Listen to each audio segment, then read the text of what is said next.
Act 1. Prologue. The weight of expectations. Dry, colorful leaves crinkle from my tires as I glide to a spot at the dirt end of the lot.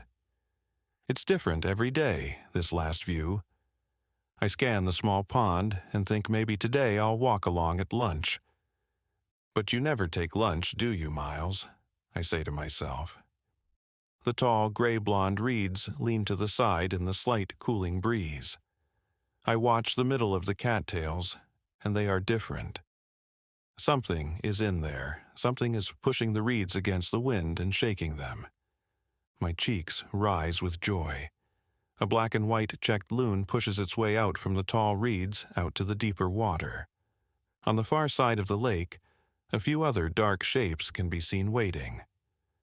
I wonder if there's something in there you're working hard at protecting. I mumble, but also feel a pressure.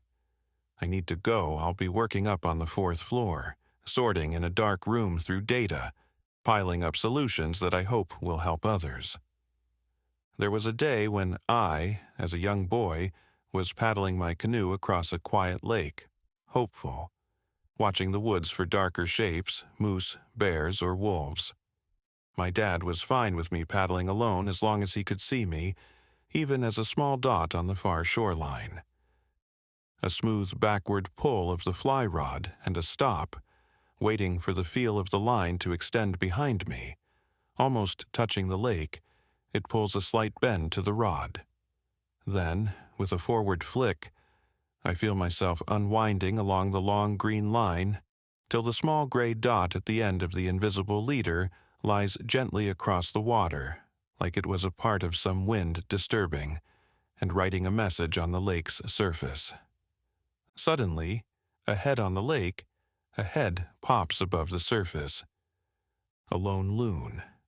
I quietly lay down my rod.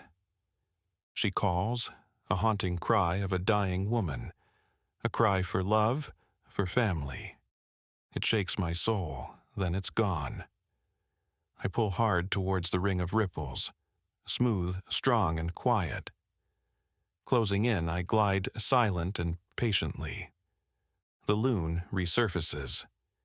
Its wonderful white necklace gleams, and I wonder how her eyes can be so piercingly red. Then she's gone again.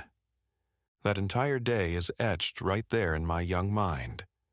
I had given in and returned only when I heard our guide bang the dinner pot. Even then, cutting through the last still hours, I'd slowed, seeing the setting sun in the lake's mirror. I'd pause, glide. Pulling up on the yellow sand, my dad's Ojibwe guide says, "Solo." I squinted, and with one eye, looking up at him. My trail name was born that day. He turned to my father. "He should be called Solo because he has the love of solitude flowing through him." Dad smiled, looked at me. It fits. I know that you will be special to many, and paddle a long, lone path. That world was peace and strength for me as a young boy. The snap and clicking of car locks rip me back to the present. Stepping out, I pull my coat on, and I walk to my isolation, my safety. I hear the sound of men laughing as they head into work. My chest knots with a stabbing pain. What if they knew? What if they saw through my facade? Turning away from the sea of vehicles and staring back out across the pond, "Where do you go, loon?" I say. And then I hear a voice again. Where do you go when you're out there, Solo? It's my dad's voice.